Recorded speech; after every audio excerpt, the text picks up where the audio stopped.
C'est une très belle moisson pour les céréaliers français qui s'apprêtent à réaliser cette année, en volume en tout cas, car au bout du compte, ça ne paye pas. Bonjour Arthur Portier. Bonjour. Merci d'être sur notre plateau, consultant chez Argus Media, spécialiste des matières premières, avec moi pour vous interroger Caroline Loyer. Bonjour Caroline. Bonjour Erwan. 33 millions de tonnes de blé tendre récoltées cette année, c'est nettement supérieur à l'année précédente, qui était plutôt catastrophique. Et pourtant, sur Euronext, le prix de la tonne peine à dépasser la barre symbolique pour vous des 200 €. Il y a trop d'offres aujourd'hui et il y a une demande qui n'augmente pas, c'est ça le problème? Alors il y a bon nombre de problèmes sur la scène internationale, tout en sachant que vous l'avez rappelé, 33,4 millions de tonnes selon Argus Media de production de blé. C'est certes supérieur à l'année catastrophique de l'an passé, mais si on regarde par rapport à l'historique, on a plutôt l'habitude de produire aux alentours des 35 millions de tonnes en France, donc ça reste inférieur à la moyenne des 7 dernières années par exemple. Maintenant, en termes de rendement, les récoltes se sont plutôt bien comportées. On a un rendement moyen aux alentours des 7,4 tonnes à hectare, ce qui est relativement bon. Mais vous l'avez dit, on a des prix qui désormais sont plus proches des 190 € la tonne sur Euronext, ce qui fait un prix payé à l'agriculteur aux alentours des 170 € la tonne. Et le compte n'y est pas, puisque le coût de production dépasse les 200 € la tonne à l'heure actuelle. Effectivement, sur la scène internationale, les récoltes au niveau mondial et principalement chez les principaux exportateurs se sont bien comportées. Mais donc, les céréaliers perdent de l'argent? À l'heure actuelle, si les céréaliers vendent une tonne de blé, sur le blé en tout cas, les céréaliers perdent de l'argent. Mais donc, quelle est l'attitude qu'ils adoptent? C'est qu'ils attendent avant de vendre, ils font du stock? Alors, faire du stock, ça peut être compliqué lorsqu'on a besoin de trésorerie, puisqu'on va avoir besoin d'acheter nos intrants, acheter nos semences pour emblaver les futures surfaces pour la récolte 2026. Donc, tant que la trésorerie le permet, on peut avoir ce phénomène de rétention, c'est-à-dire qu'on retient la marchandise, mais au bout du compte, il faudra vendre pour récupérer de l'argent et pouvoir réinvestir sur la future récolte. Combien de temps de trésorerie globalement vous avez? Aux alentours, ça dépend évidemment des exploitations.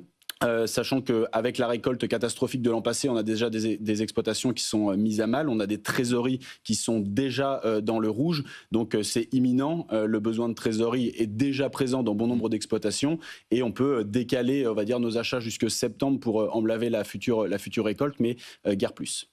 Pour rebondir sur tout ce que vous venez de dire, est-ce que concrètement aujourd'hui on a des exploitations céréalières en France qui sont menacées? Alors, on a des exploitations céréalières qui sont menacées. Il faut quand même prendre en considération une chose, c'est qu'on ne produit pas que du blé.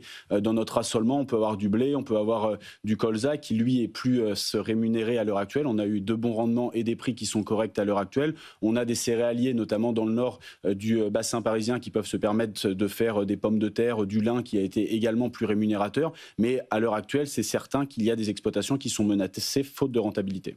Et avec tout ça, Arthur Portier, la Chine achète moins de blé européen, l'Algérie se tourne vers la Russie à cause de différends diplomatiques récents avec la France. Donc le contexte, et je ne dis pas tout parce qu'il y a aussi les États-Unis, bon voilà, il y a beaucoup de choses, mais tout ça n'aide pas. Non, absolument. Et l'Algérie est un fait marquant.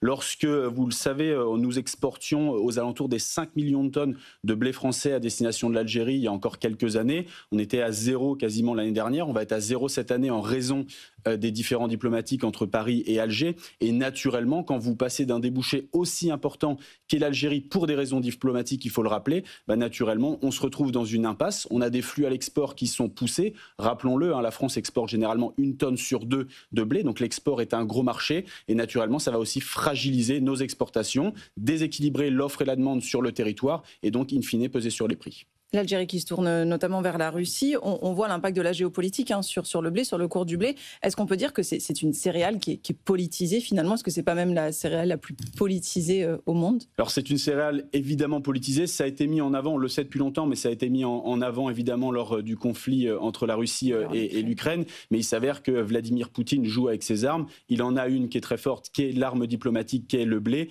Et aujourd'hui, il essaye de s'accaparer notamment les votes au sein de l'ONU, on l'a vu au moment du conflit, par la fourniture de blé. Donc oui, on peut aisément le dire, le blé est une arme géopolitique majeure. Oui, il y a les récoltes russes, il y a les récoltes ukrainiennes aussi qui pénalisent la production et les exportations européennes. Il y a problème de compétitivité aujourd'hui pour les producteurs européens? Alors c'est le terme exact, hein. Il ne faut pas aujourd'hui cracher sur l'Ukraine ou la Russie qui produit. Ce qu'il faut, c'est regarder nos leviers. Et parmi nos leviers aujourd'hui, soit on se démarque par une qualité supérieure, soit on se démarque par le prix. Sauf que on est évidemment pénalisé au sein de l'Europe et plus particulièrement en France par un manque de compétitivité majeur, par des coûts de production qui sont relativement élevés, par une réglementation qui est relativement importante. Donc oui, on a un manque de compétitivité et les acheteurs aujourd'hui sur la scène internationale se tournent généralement, surtout dans le contexte incertain concernant la croissance mondiale, vers l'offre qui est la moins chère.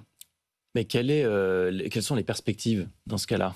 Alors, on a des marchés qui restent quand même globalement nerveux. Il faut le rappeler, quand vous avez Donald Trump, Xi Jinping, Vladimir Poutine et consorts sur la scène internationale, tout peut aller très vite. On l'a vu notamment en ce début de semaine, lorsque Donald Trump fait un tweet en disant que la Chine va importer davantage de soja. Le soja américain explose. Ça entraîne les cours du colza européen à la hausse. Donc, on le sait, on a une scène politico-médiatique qui est extrêmement nerveuse. On a des enjeux géopolitiques qui sont majeurs à l'heure actuelle. Donc les perspectives sont incertaines, mais il va falloir absolument passer le cap, ce cap difficile pour les agriculteurs français.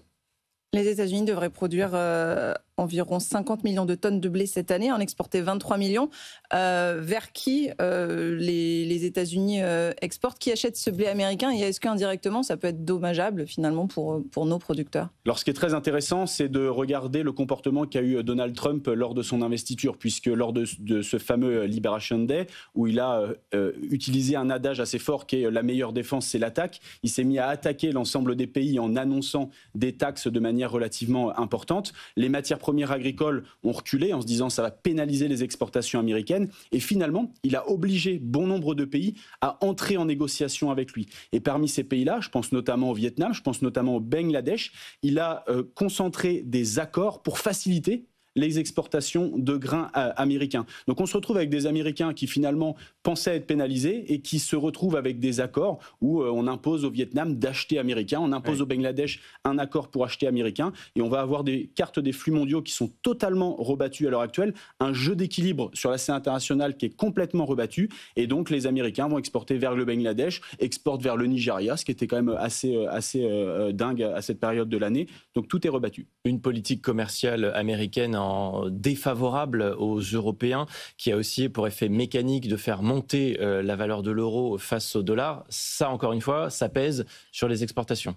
La parité euro-dollar qui passe de 1,02 à 1,17, grosso modo, on estime entre 20 et 25 euros de baisse des prix du blé liés à cette hausse de la paire. Clairement, le fait que le billet vert soit faible à l'heure actuelle, ça pèse sur la compétitivité des exportations françaises puisque nous exportons en dollars. Donc on peut dire que 20 à 25 euros la tonne aujourd'hui est à mettre à l'actif de la parité euro-dollar. Bon, pour terminer, il y avait la météo dans votre industrie qui était un grand facteur d'incertitude jusqu'à maintenant. Aujourd'hui, il y a d'autres paramètres, la géopolitique, vous le disiez, Donald Trump qui en un tweet peut faire tout basculer.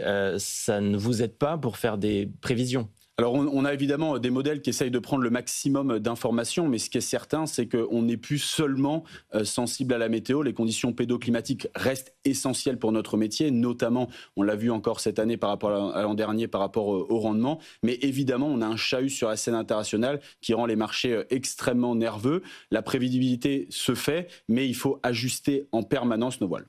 Merci beaucoup pour votre expertise et d'être venu commenter ces actualités avec nous ce matin. Arthur Portier, consultant chez Argus Media, spécialiste des matières premières.